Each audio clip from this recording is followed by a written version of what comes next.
Hi, I am Nitin Kumar. I welcome all of you on the online platform of IQ Civils Academy.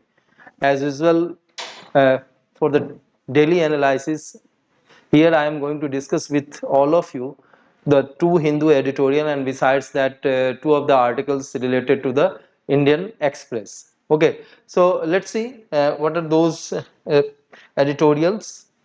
So the first editorial is a stock taking of the calamity. A stock taking of the calamity. So you have to understand at first what is the stock taking. So as far as the global stock taking is concerned, you can see here. So it's a 5-year review of the progress that was made in the implementing the Paris Agreement. The first GST concludes in 2023. As you know, the Paris Agreement was made in 2015, and this stock taking is actually uh, taking care of what is being implemented at the ground level. Okay, so the first GST concludes in 2023. It is 2023, and it will relate to the mitigation of the greenhouse gas emission. Mitigation of the greenhouse gas emission यानी कि green house की gas की emission क्या करेगा, कम करेगा. पहली बात, adaptation of the impact of the climate change and change in accordance with the climate change, उसके हिसाब से चीज़ों को एडेप्टेशन की जाएगी. और फिर ग्लोबलाइजेशन, ग्लोबल फाइनेंस की यदि बात की जाए, मोबिलाइजेशन की जरूरत होगी. Okay, at the global level. And beside that the strengthening of the international cooperation at the international level, और अंतर्राष्ट्रीय स्तर पे भी क्या की जाए, मतलब कोऑपरेशन की जाए. एंड इसके जो फेजेस है as far as the stock taking is concern, और it has a 3 phases. The first phase is related to data collection. पहला phase क्या है, data collection से related है. Okay, and the second phase is a technical assessment जो कि चल रही है, ठीक है, at the bond, and it will be concluded in September 2023. And after that, the third and the final phase is related to the uh, consideration of the outputs that take place at the COP 28 Dubai. ठीक है, और Dubai में होने जा रही है COP 28. तो देखें कि ये स्टॉक टेकिंग की गई है कैलेमिटी की, और the world needs genuine breakthrough in the climate talks. The climate crisis intricately moves itself into the G20 summit in Delhi, particularly during the discussion on the clean energy, sustainable development, and the collective responsibility necessary to avert it. Okay, so G20 is basically all about the economy and putting the global economy in a better way, but still it has to do with many things. Okay, and one of the area is the climate related problem, and certainly we can't and we shouldn't in a position to segregate the G20 meeting with the climate related problems there. Okay, तो ये कहा जा रहा है कि clean energy, sustainable development और collective responsibility जो है, इसके ऊपर जब चर्चा हुई तो फिर बात किसकी हुई, स्टॉक टेकिंग द कैलेमिटी की. Now United Nations Global Stock Take, a report that was released just ahead of the G20 meet. Okay, so this report was released just before the G20 meeting and set out the scope for the challenge that awaited the major economies of the world, even as it presented little beyond what is already known. Clear? और इसके बाद ये बताया कि challenges क्या है पूरे world के लिए इस मामले में, और जो कुछ भी अभी तक पता था उससे ज्यादा की चीजों को इसमें बताया गया है. क्लियर? तो एक तरीके से it has created the scope. Clear? And side by side the objective of the discussion and the background of that is the stock taking at the calamity.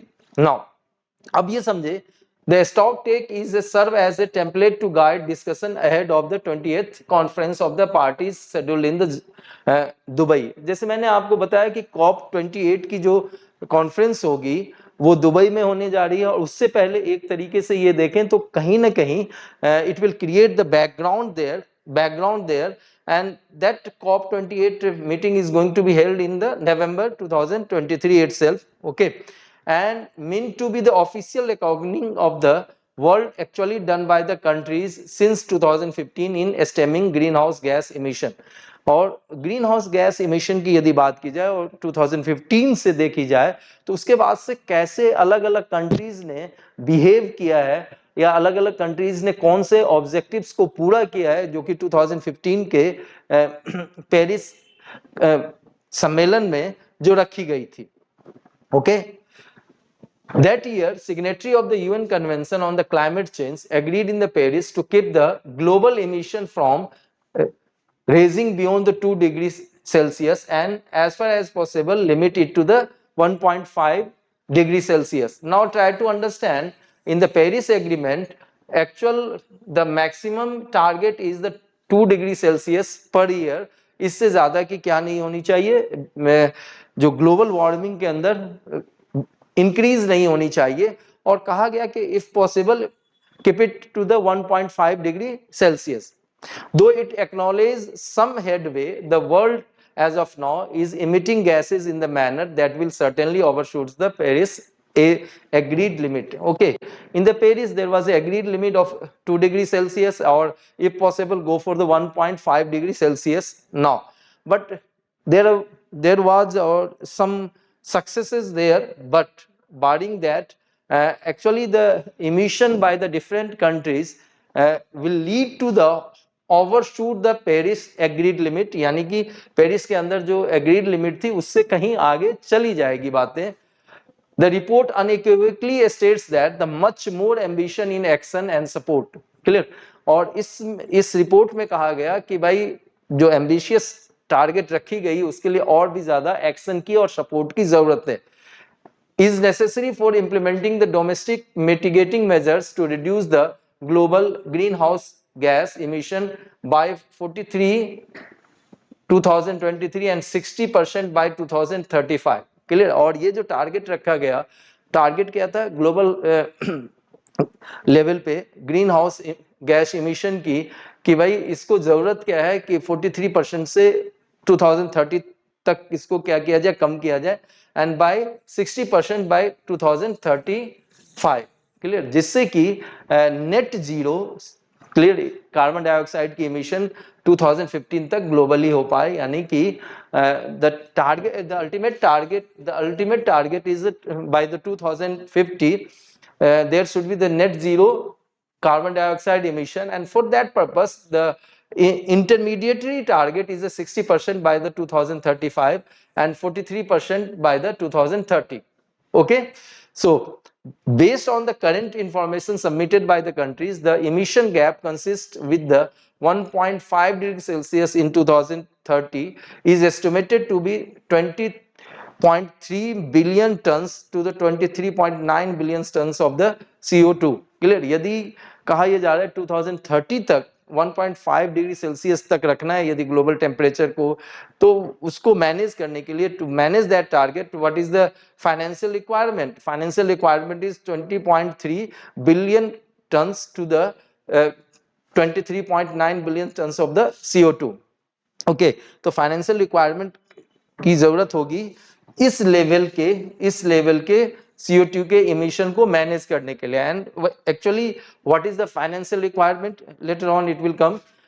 These are the gaps unlikely to fulfilled without a rapid upscaling of the renewable energy sources and estual of the fossil fuel sources such as the coal, oil and natural gas. तो ये कहा जा रहा है कि ये जो renewable resources को जब तक आप यूज नहीं करेंगे तब तक इस गैप को फुलफिल कर पाना थोड़ा सा मुश्किल काम है. ठीक है.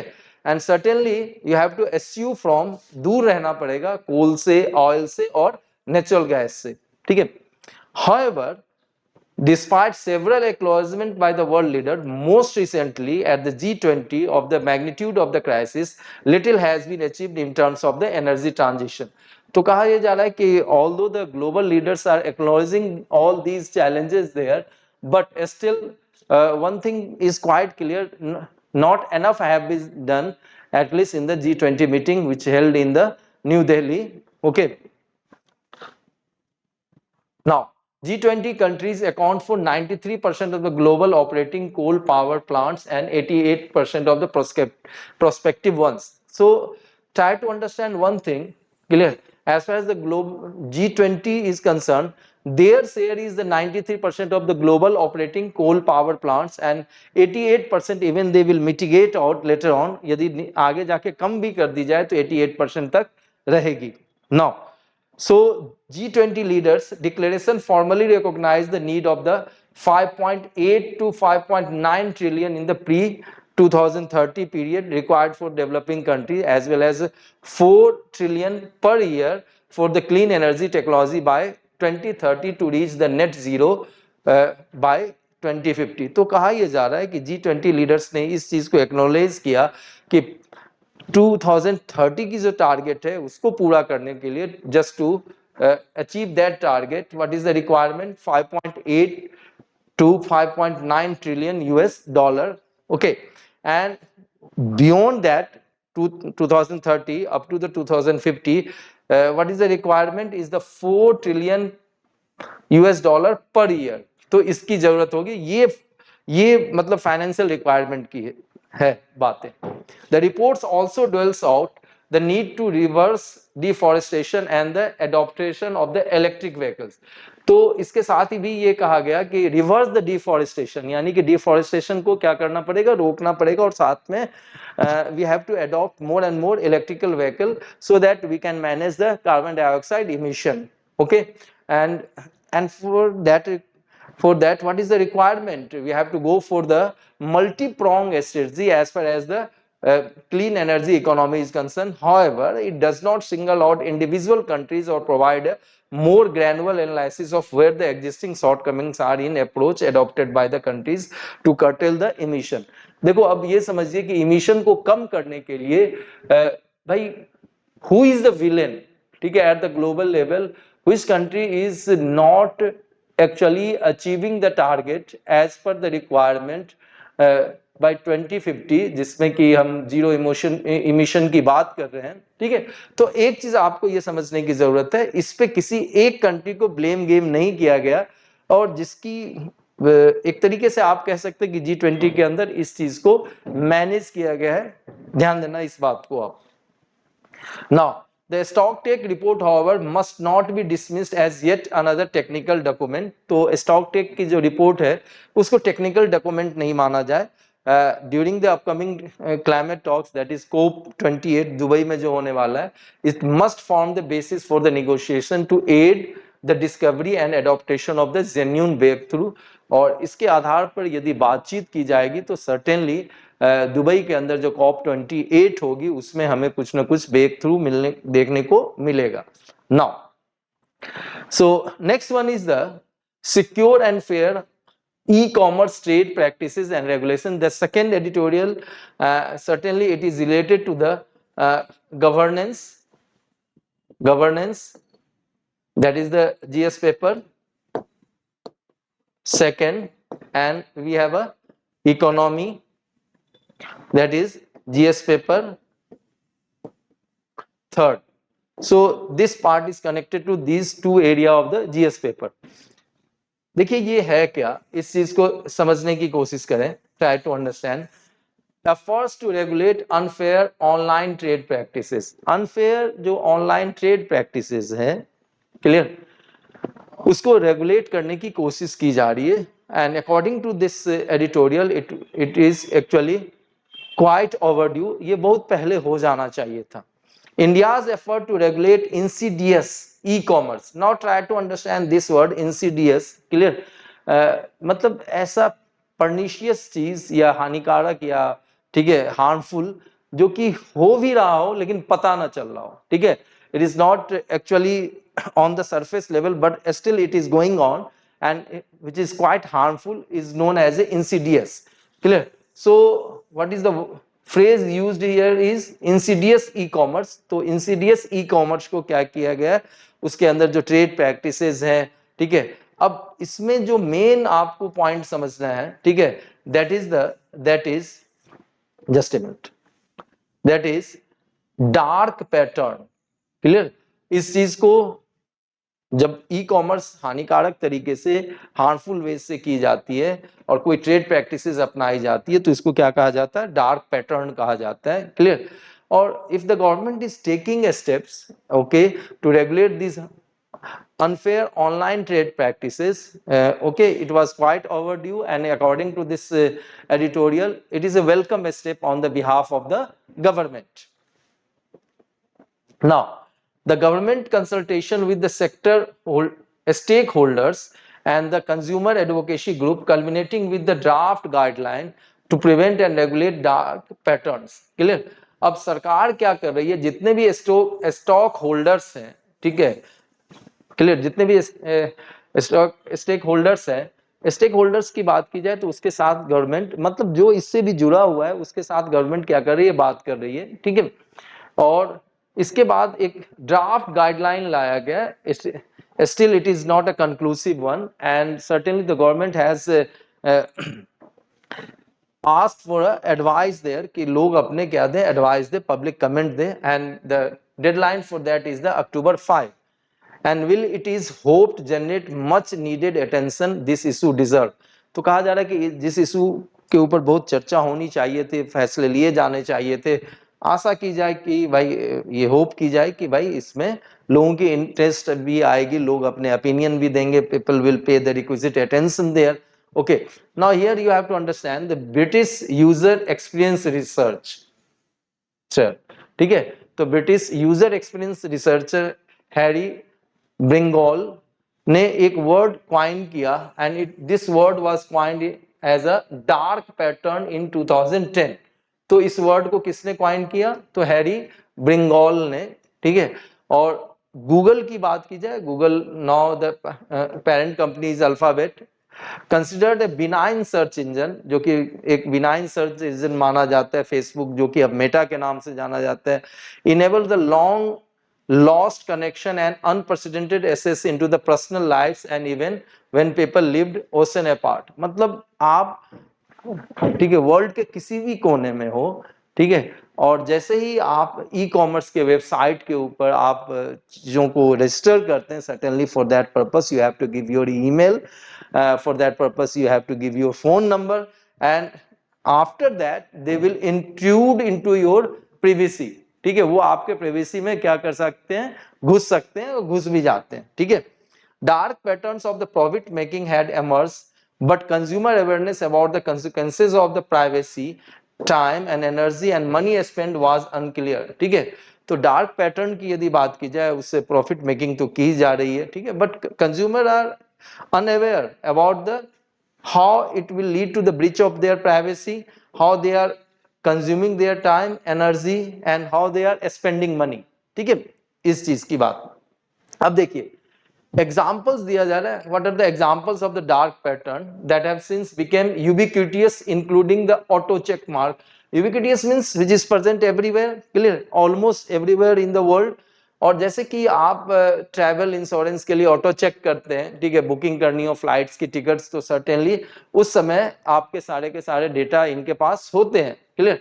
The mandatory requirement of entering the emails or the phone numbers to access the e-commerce website, whether it is a Flipkart or Amazon, या इन सब जगहों पे यदि आप क्या करते हो, अपने को रजिस्टर करते हो, तो certainly you have to share your emails there, you have to share your phone numbers, and then used to send the, once they will get all the information, they will start sending you some of the messages which might will lead to at the irritational level, ठीक है, irritation जैसी भी हो जाएगी आपको, लेकिन आपके पास emails आते रहेंगे, ठीक है, and it is very very difficult for the consumer to block that, clear। You will get the birthday wishes, and beside that birthday wishes you will get the suggestions also, which product you should buy, okay, and certainly it's a kind of atmosphere they are creating which can be called as a emotive there, ठीक है, emotive कहा जाएगा। और उसके बाद आप, ठीक है, एक तरीके से आपको नज किया जाता है, इशारा दिया जाता है कि आप इन चीजों को खरीदें, and you can gift yourself, okay। Now with greater awareness about the surplus profit making method of the online e-commerce, governments are scrambling to regulate this sector and trade practices। तो कहा यह जा रहा है, इसमें आप एक चीज समझे कि भाई जिस ढंग से ये लोग प्रॉफिट मेकिंग कर रहे हैं, ठीक है, तो दुनिया के जितनी भी कंट्री है, अधिकतर कंट्री क्या कर रही है, इनको रेगुलेट करने के लिए अपनी तरफ से प्रयास कर रही है, they are going for the effort there. Okay, take one or two example here.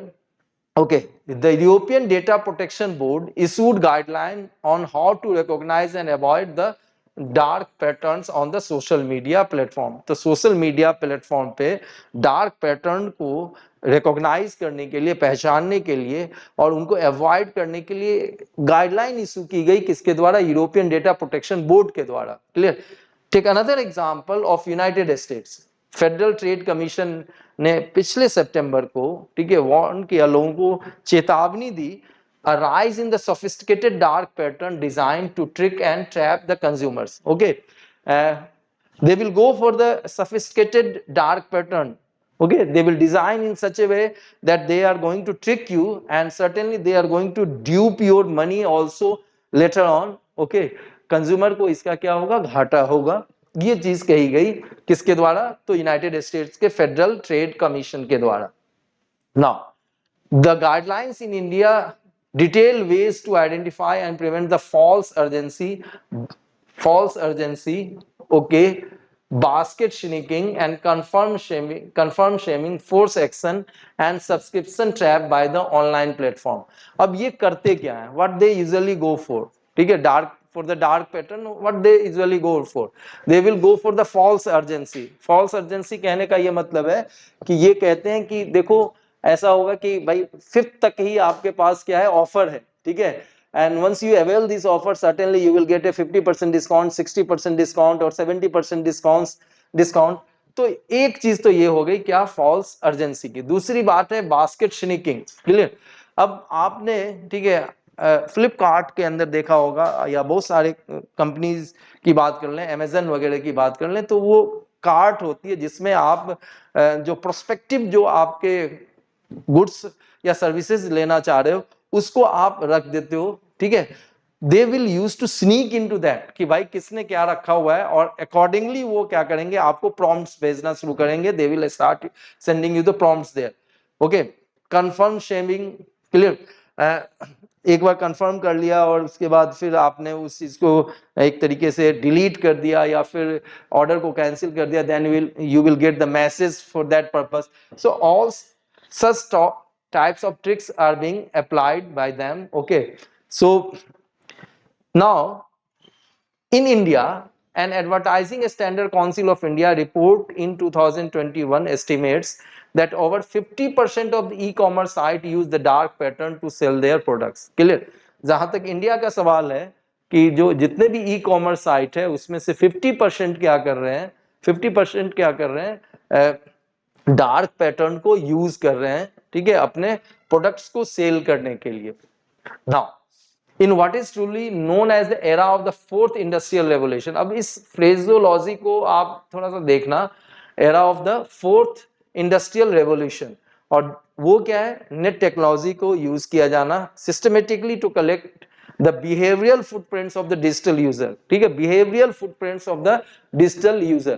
जैसे कि मैं आपको बताऊं कि अब आप देखो ना कि जैसे नेटफ्लिक्स के ऊपर यदि आपने कोई एक वेब सीरीज देख ली, okay, and later on if you go for the searching of another web series, okay, and they will give you the prompt suggestion also that look, this web series is a 96% match with your choice. Okay, the web series you have gone earlier, ठीक है, इस ढंग का match बताएंगे. 98%, 99%, 100%, 76%. Okay, तो इस तरह के ट्रिक्स जो है यूज किए जाते हैं आपके बिहेवियरल किसको देख के?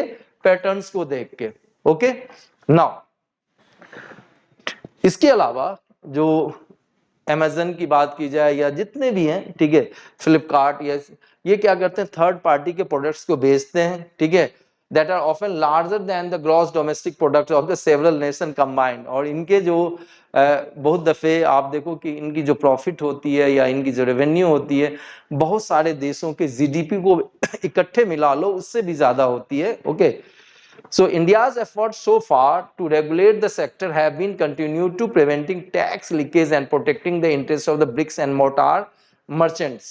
So again you have to understand here कि भारत में जो रेगुलेशन की बात की जा रही ई कॉमर्स की, क्लियर, उसमें कंज्यूमर टारगेट नहीं है. ओके, टारगेट क्या है अभी तक? Preventing the tax leakage, clear, tax की यदि चोरी हो रही है तो theft of the taxes can be prevented, that is the first target. The second is the protecting the interest of the bricks and mortar merchant. Okay, you have to understand what is the bricks and mortar merchant.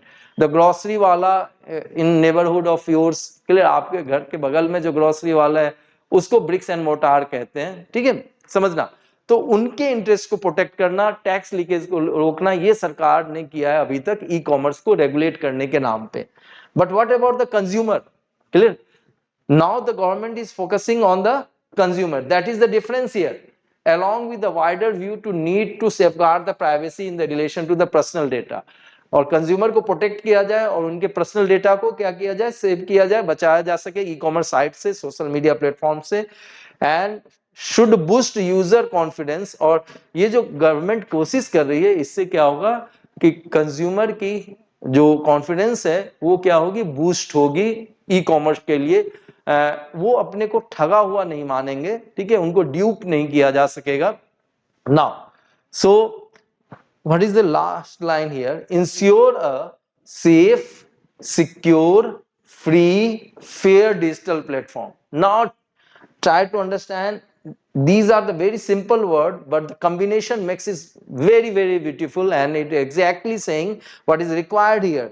और ये सब सारे जो प्रयास सरकार के द्वारा किए जा रहे हैं, इससे क्या होगा, सेफ, सिक्योर, फ्री और फेयर डिजिटल एनवायरनमेंट मिल पाएगी लोगों को, कंज्यूमर्स को. Clear. Now so we have already discussed the two editorial related to the Hindu. Now I am going for two articles from the Indian Express. Okay, और जैसा कि आप जानते हैं कि 20th एशियान समिट हुई है, ठीक है, एशियान इंडिया समिट हुई है, और PM Modi attended the 20th ASEAN India summit in Indonesia and 18th East Asia summit. Okay, and it was short visit, बहुत ही कम विजिट था, ठीक है, अब छोटे समय के लिए था.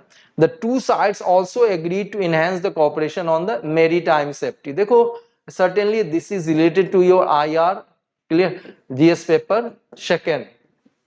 See, ये सीधे तौर से क्या होगा, कनेक्ट होगा. It is going to connect with your GS paper second directly. And for that purpose you have to understand, इस चीज को समझने की जरूरत है.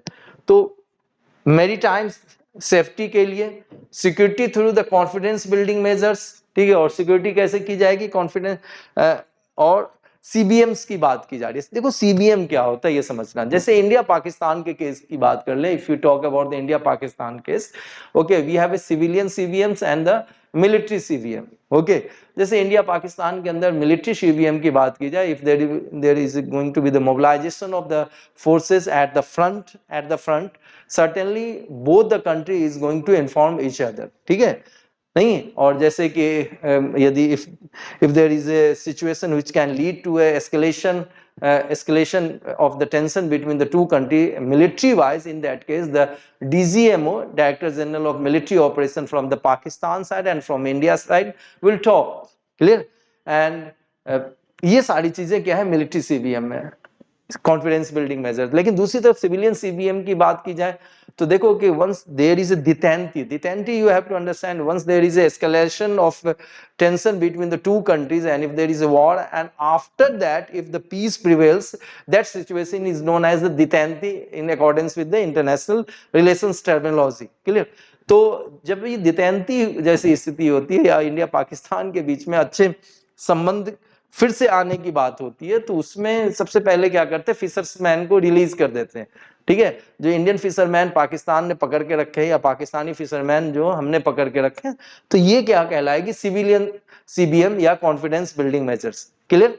तो अब इसमें जो कोशिश की गई कि मैरीटाइम सेफ्टी और सिक्योरिटी वो कैसे हो, कॉन्फिडेंस बिल्डिंग मेजर्स के थ्रू हो, ठीक है.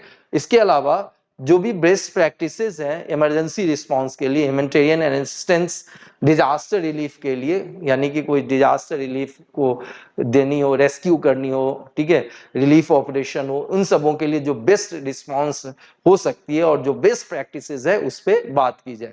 Okay, search and rescue operations, early warning system and in the area of countering the piracy. Clear.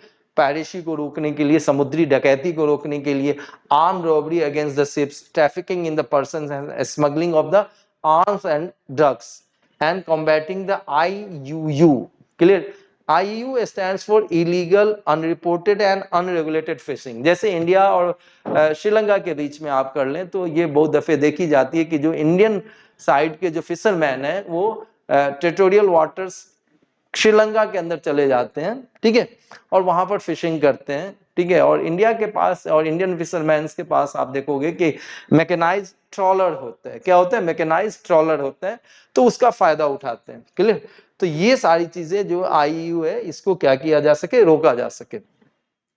Joint statement जो इशू की गई है, ठीक है, maritime cooperation comes एमिड the new Delhi is focus on the maritime domain. New Delhi ने यानी कि भारत ने मैरीटाइम डोमेन अवेयरनेस कि भाई किसकी किसकी सी बाउंड्री कहां तक है वो बिल्कुल क्लियर होनी चाहिए, ये चीज इस पे काम किया जा रहा है। It said the ASEAN and India have decided to promote the cooperation and coordination. ASEAN और इंडिया कोशिश क्या कर रही है? कोऑर्डिनेशन और कोऑपरेशन करे मैरीटाइम अथॉरिटीज के साथ, जैसे कि इंडिया के इंडियन कोस्टल गार्ड हैं, उधर आसियान कंट्रीज के अलग अलग जो 10 देश हैं उनके जो कोस्टल गार्ड हैं उनके साथ क्या करे, इंगेज करे, बातचीत करे, ठीक है, और फिर अपने अपने एक्सपर्टीज को और जो है वो एक्सचेंज करे, ठीक है, कैपेसिटी बिल्डिंग कैसी की जा सके, ठीक है। Explore the cooperation and sustainable use of ocean, sea and maritime resources, और कैसे ओशन, सी और मैरीटाइम रिसोर्सेज यानी कि ब्लू इकोनॉमी की बात की जा रही है, उसका फायदा कैसे लिया जा सके, उसका सस्टेनेबल एक्सप्लॉयटेशन कैसे हो सके। So that is the issue here. दोनों साइड की यदि बात कीजिए, जैसे मैंने बोला कि blue economy in the area of the sustainable development of the marine resources, marine biodiversity and the ecosystem conservation and combating the climate change and the marine pollution and promoting the green and efficient maritime transport. Clear? यानी कि देखो अलग अलग बातें हैं।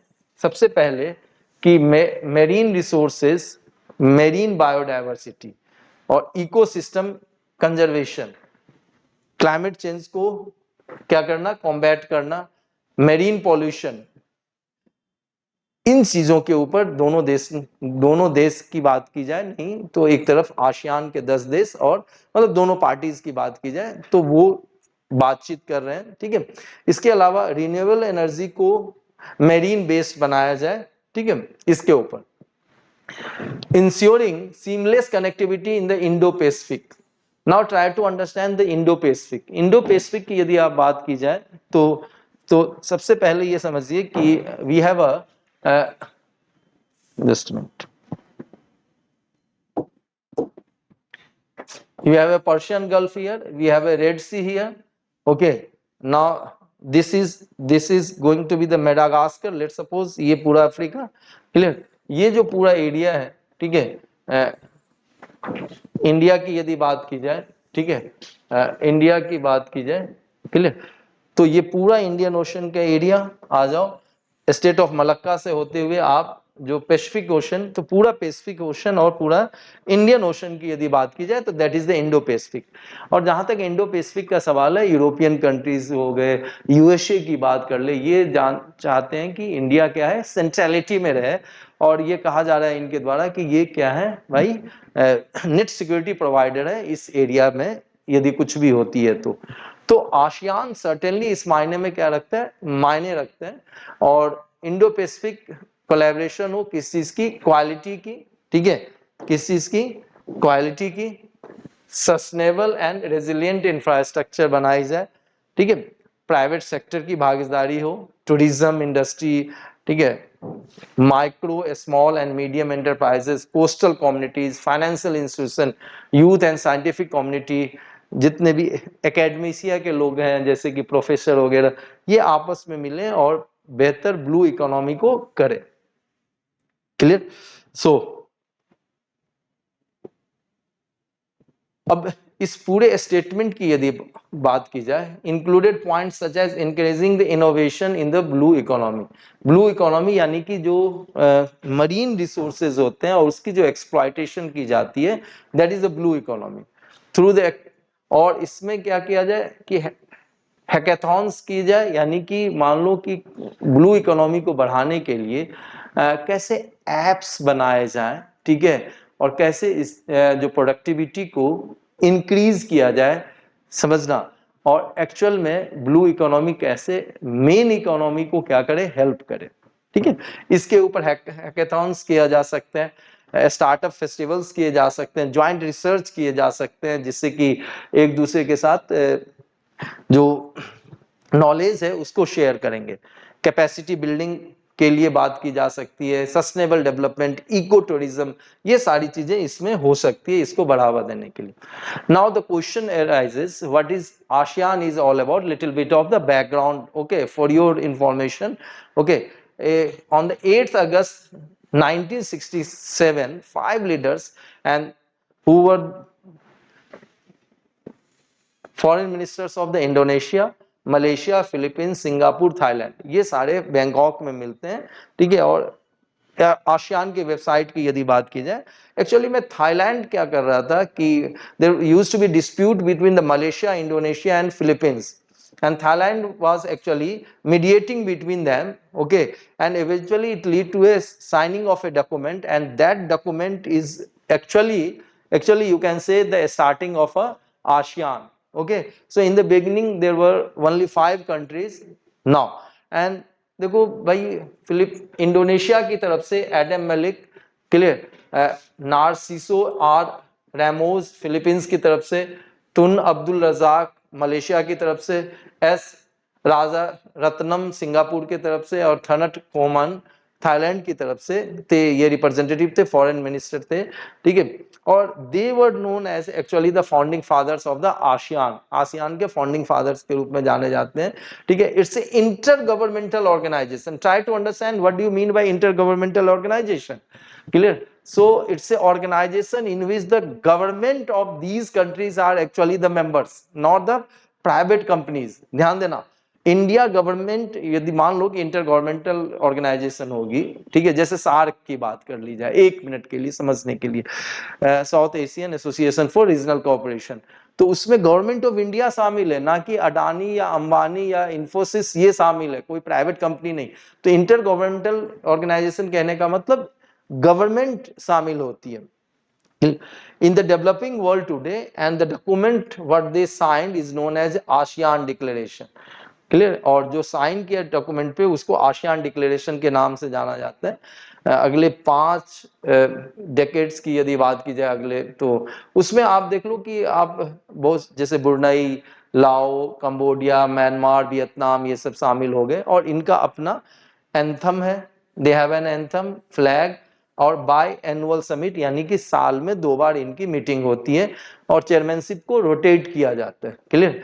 Example of the focus on the unity, और focus किसके ऊपर है, यूनिटी के ऊपर है। ऑफिशियल मोटो क्या है, 1 विजन 1 आइडेंटिटी 1 कम्युनिटी, ये ऑफिशियल विजन है इसके, ठीक है।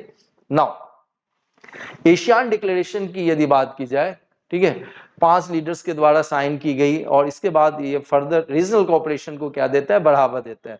And cooperation in the economic sector, social sector, cultural sector, technical sector, educational sector and other fields also, clear, so that it will lead to the regional peace and the stability and the adherence to the principle of United Nations Charter, clear.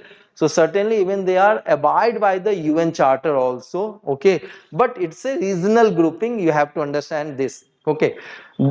It stipulates that association would be open for the participation by all states in the Southeast Asian region.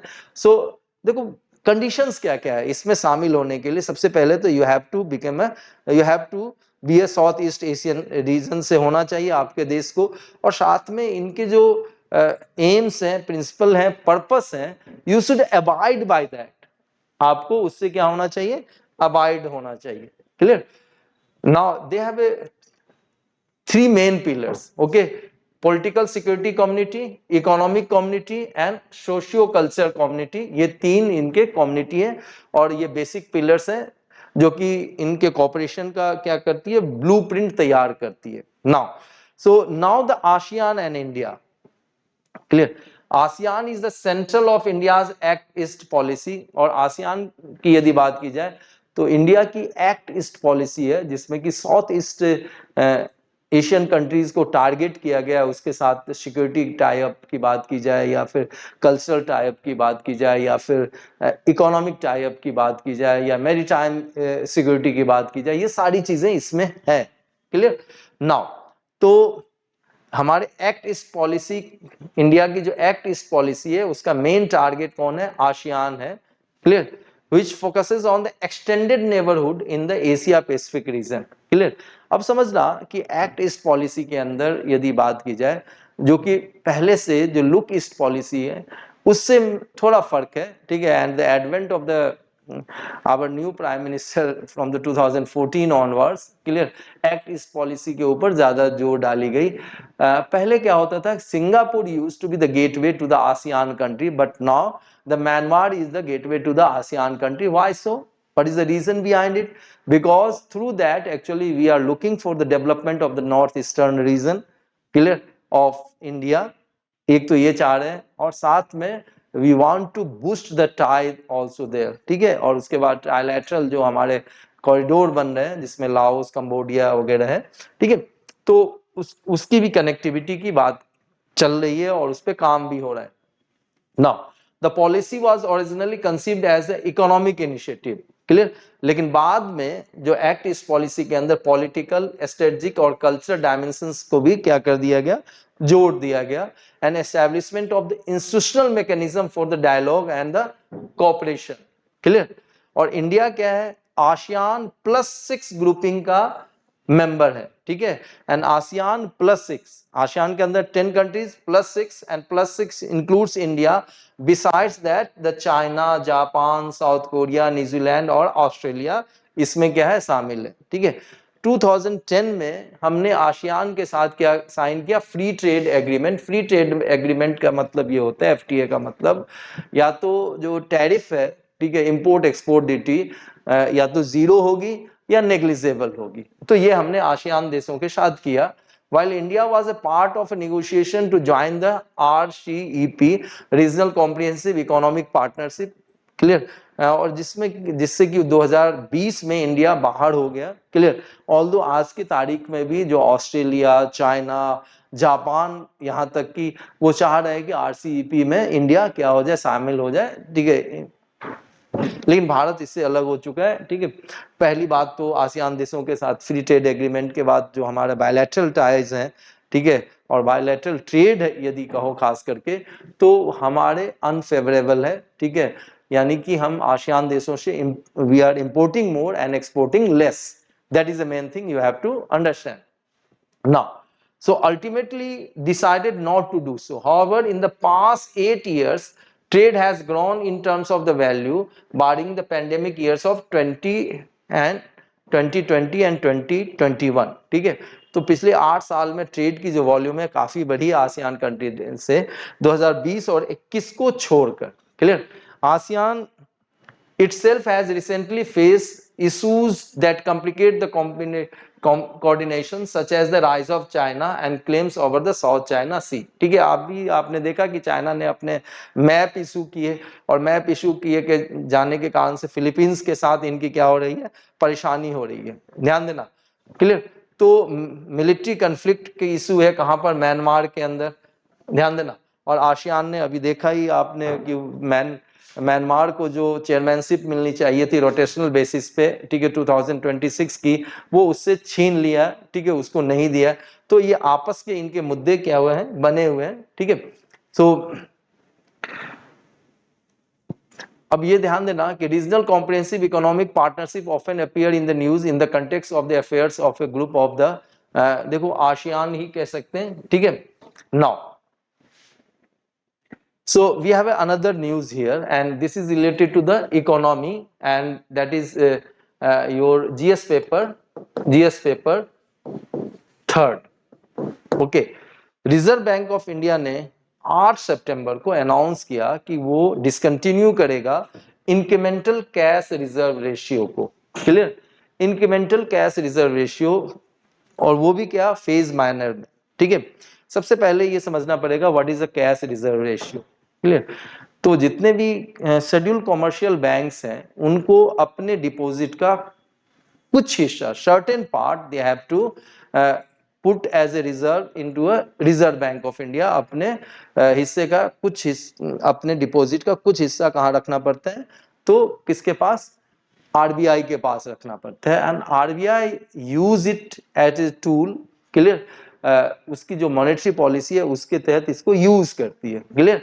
And certainly इससे manage किया जाता है किस चीज को, तो inflation rate को manage किया जाता है। अब आप जान रहे हो कि मार्केट में, if in the market we have so much of liquidity, यदि बहुत ज्यादा लिक्विडिटी हो, क्लियर, कैश बहुत ज्यादा हो मार्केट के अंदर, और उसी हिसाब से यदि गुड्स और सर्विसेज ना हो, तो what it will lead to a situation when so much of money or liquidity is chasing less of product and less of services there, and certainly it will raise the inflation, clear।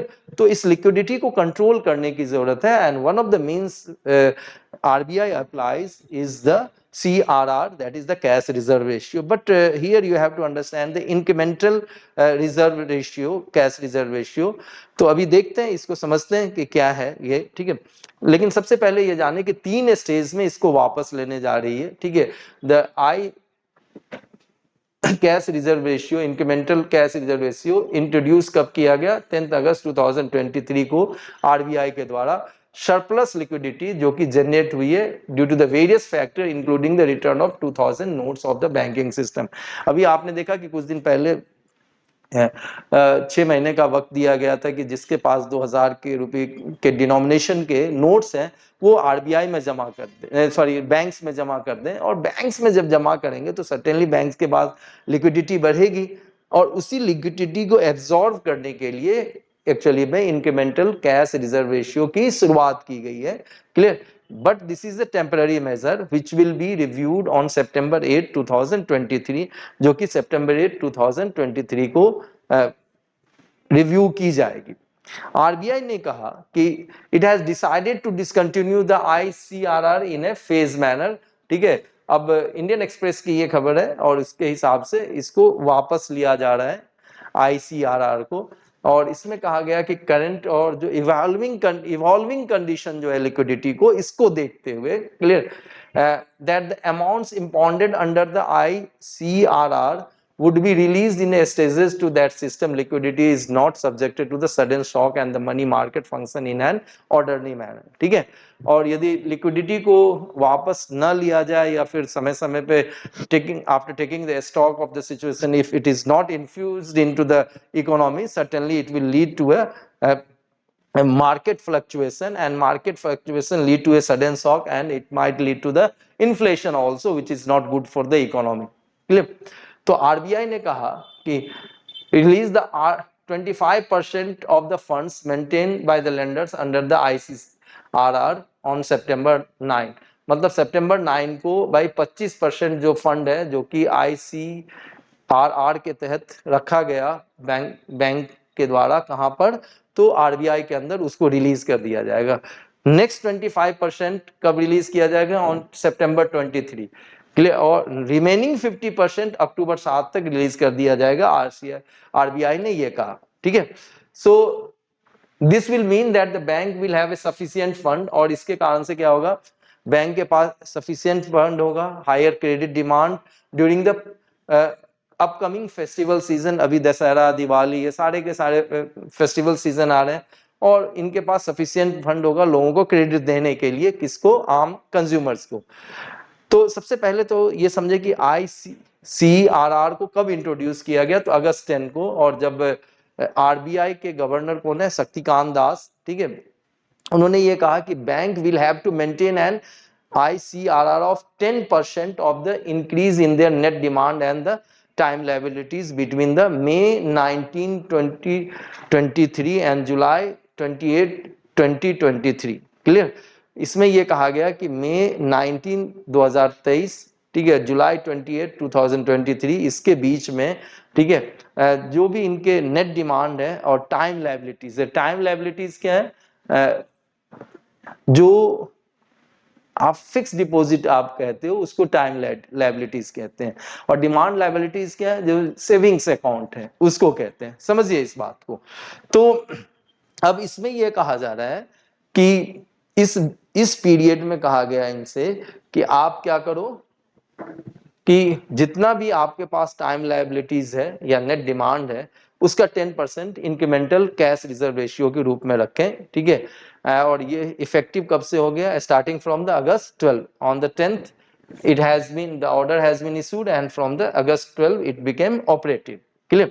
अब RBI क्या कह रही है? said it will review the ICRR on September 8 2023 or earlier with the view to returning to impound the funds to the banking system ahead of the festival season, ठीक है। और 8 सितंबर को stock of situation लिया, clear, और उसके बाद funds को release करने की बात की और आपने देखा कि 25% at the beginning, in the mid we have another 25% and at last 50% of the money actually deposited in the RBI is going to be released, okay, and the money deposited there is the ICRR, okay। now the regulator however left the CRR unchanged, लेकिन जो CRR है वो 4.5% पे क्या रहेगी? बनी हुई रहेगी, okay. So why the ICRR needed? जरूरत क्या थी? जैसे कि हमने बताया कि it was just a temporary major to absorb the excess liability from the banking system. First point was that the level of the surplus liquidity in the system surged because of the return of the 2000 banks note to the banking system, ठीक है।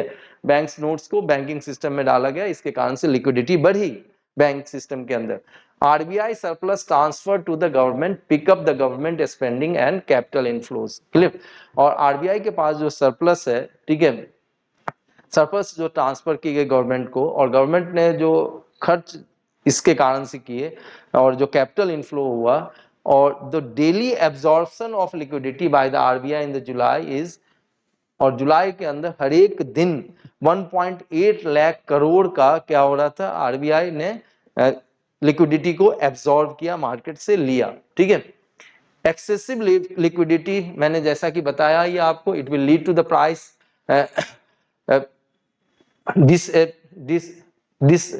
stability or it will create a risk there and also to financial stability। और इसीलिए जरूरी है कि भाई liquidity management को continuous इसके ऊपर नजर रखी जाए और जो भी सरप्लस लिक्विडिटी है उसको एब्जॉर्ब किया जाए। And there is a least amount of liquidity, certainly the liquidity has to be released into the banking system, okay। so that additional measures are taken as and when necessary to impound the element of excess liquidity, और जब भी जरूरत पड़े तो excess liquidity को वापस भेजा जा सके, clear।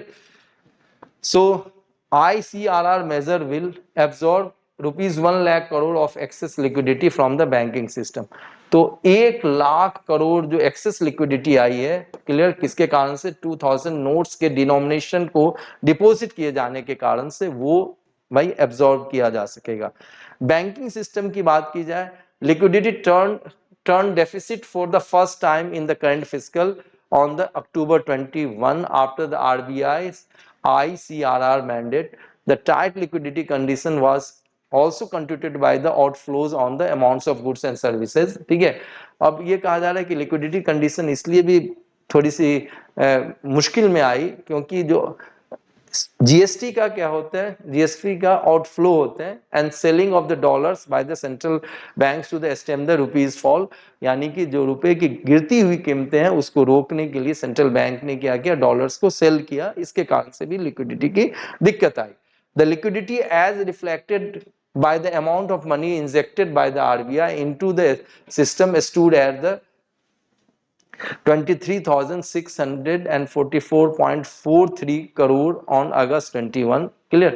तो आरबीआई ने करीब करीब इतने पैसे मार्केट के अंदर इंजेक्ट किए हैं, क्लियर। लेकिन बैंकिंग सिस्टम की लिक्विडिटी की बात की जाए, again turn to a surplus from the अगस्त 24 और फिर सरप्लस हो गई अगस्त 24 से, और सितंबर 8 को आरबीआई ने फिर से ओके 76,047 करोड़ रुपीस जो सरप्लस लिक्विडिटी थी सिस्टम के अंदर वो निकाल लिया, ठीक है। Now the question arises, what is CRR? Cash reserve ratio, as I told you, is the minimum amount of the total deposit which banks have to maintain as a cash reserve with the Reserve Bank of India, clear। मतलब reserve Bank of India के पास आपको जो minimum amount रखने पड़ते हैं, that is the cash reserve ratio, clear, जो कि उनके जो टोटल जो टाइम लाइबिलिटीज है और जो नेट उनके पास डिपॉजिट होती है उसका एक हिस्सा रखना होता है इन्हें, ठीक है। It is an essential tool to maintain the health of a banking system, और बैंकिंग सिस्टम को हेल्दी बनाए रखने के लिए इसकी जरूरत होती है। Banks can not use this amount for lending for any investment purpose, और बैंक इस अमाउंट को किसी को लेंड नहीं कर सकता है, किसी को उधार नहीं दे सकते। और currently as I told you it CRR is at 4.5%, okay. And this can be probable question for the mains examination, ऐसे हो सकती है जैसे central bank needs to be adequately capitalize in order to perform their core function, ठीक है। Central bank की यदि बात की जाए उसके पास एनफ कैपिटल होनी चाहिए जिससे कि वो अपने कोर फंक्शन को कर पाए, which include being the lender of the last resort, और जो कि एक कोर फंक्शन इनका क्या है, RBI lender of the last resort भी है। जब कहीं से भी पैसे बैंकिंग सिस्टम में बैंक्स को ना मिले तो अंत में कौन है, RBI है, okay. So this is the money multiplier in the economy increases with which one of the following, UPSC में ये आ चुका है, and certainly increase in the banking habit of the population, यदि ये होता है तो मनी मल्टीप्लायर होगी, लोग ज्यादा डिपॉजिट करेंगे और फिर बैंक क्या करेगी, उससे कमा के और भी ज्यादा चीजों को बढ़ा सकती है, ठीक है, लोगों को लेंड करके नहीं, डिफरेंट डिफरेंट फंक्शंस में लगा के उसको, okay. So that's all from my side for today, okay। So I will meet you again tomorrow at the stipulated time, okay, and you can download the PDF of this video lecture from the description section of the video, okay। So take care, God bless all of you. I will meet you again tomorrow at the stipulated time, okay, take care, God bless.